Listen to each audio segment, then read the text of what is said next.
Pertamanya untuk saya perjelaskan bahawa menyatakan justifikasi kerajaan membatalkan perkhidmatan skim perubatan madani di peringkat klinik swasta itu adalah sikit keliru kerana kalaupun 10 daerah atau 21 atau seluruh negara yang dilaksanakan oleh PH Corp adalah melalui klinik-klinik swasta, yang bermakna tolong ambil perhatian, masih lagi klinik swasta yang akan melaksanakan perkara ini kerana klinik-klinik kita memang sudah terbeban, ya. Itu pertama. Keduanya, pastinya KKM memandang serius antara perkara yang lalu menghambat kami adalah kesesakan atau waiting time dengan izin waktu menunggu, khususnya di Jabatan Kecemasan Trauma di seluruh negara. Justru dengan itu KM telah merangka beberapa penyelesaian yang mana untuk mengatasi kesesakan ini. Lalu pertama yang kita laksanakan adalah pelaksanaan extended hours, ya, ataupun kita tambah waktu. Yang ini yang saya sebutkan baru-baru ni, bayaran locum yang kita sambung kembali setelah diberhentikan. Dulunya 6 klinik kesihatan kita tambah masa kurang lebih 4 jam locum, hampir pukul 10 baru kita tutup, tetapi kita akan terus menambah 75 lagi hospital dan 23 lagi klinik-klinik untuk mengatasi kesesakan, khususnya di ED ataupun di Jabatan Kecemasan itu. Keduanya, kita memperkenalkan skim perubatan madani. Di situ latar belakang skim perubatan madani ini sebagai pilot project yang akhirnya telah kita lancarkan pada 15 Jun dengan permulaan 10 daerah, Kuala Lumpur, Wilayah Kuala Lumpur, Gombak, Ulangat, Petaling, semuanya 10 itu, Kelang, Johor Bahru, Kinta, Timur Laut, Kota Kinabalu dan Kuching, ya, dengan lebih fokus untuk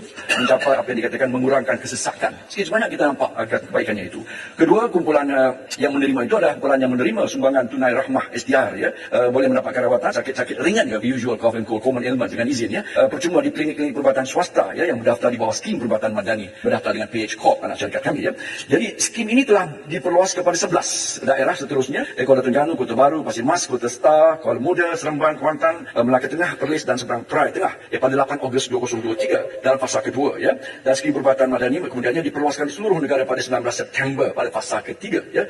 Dan berdasarkan pada perbelanjaan lepas dan anjuran ke depan, perbelanjaan seminggu di daerah 10. Ini dia yang saya ingin tekankan. Persoalannya adalah apabila kita membuat dasar, 3 perkara menjadi penting. Pertama adalah apa yang dikatakan keupayaan untuk melaksana, kita mampu melaksana melalui klinik swasta. Kedua adalah apa yang dikatakan sebagai natijah atau health outcome, ya, natijah yang baiknya. Ketiga adalah kemampanan pembiayaan kewangan. Di situ yang menjadi masalah yang kita sedang hadapi. Sebabnya kalau saya sebutkan, ya, ketika kita 26 Februari yang lalu, kita skim perubatan madani, kita kembali menumpu kepada 10 daerah fasa 1 itu, justru kerana, ya, kalau saya boleh sebutkan ringkasnya, memandang kepada kemampanan pembiayaan Tan Sri dan Yang Berhormat Kuala Nerus, ya, dari pembentukan 2024, ya, perbelanjaan adalah RM1 juta seminggu. Dan kalau kita ambil seminggu saja dari expenses, pembiayaan common ailments ini, ya, yang dibuat di klinik swasta itu saja 1.7 million dengan izin. Dan kalau kita ambil lah, kalau kita nak buat nationwide, itu saja seminggu will cost us 12 hingga 15 juta seminggu, ya. Dengan kata lain, kalau saya boleh bacakan seterusnya, sebanyak yang telah diperuntukkan 100 juta, tetapi hingga ke saat ini 29 Februari, kita telah berbelanja 78.73 juta dan masih berbaki 16.2 juta untuk sepanjang tahun, ya. Jadi dengan anggaran perbelanjaan 1 juta tadi, peruntukannya bakal habis pada April 2024. Tan Sri Ketua, persoalan cabaran, ya, untuk menjadikan dasar-dasar kita itu punya kemampanan itu adalah penting. Dan sementara Tan Sri Ketua, saya juga menyebutkan betapa kita juga ada program-program yang lain seumpama PKM 40 dan juga Akiat dan juga SPM ini. Lalu saya sebagai menterinya mau menekankan betapa mustahaknya untuk, ya, kami yang memimpin hari ini KKM mau kembali melihat dan menilai akan keupayaan kemampuan fiskal, ya, kewangan pembiayaan ini. Sebab apa?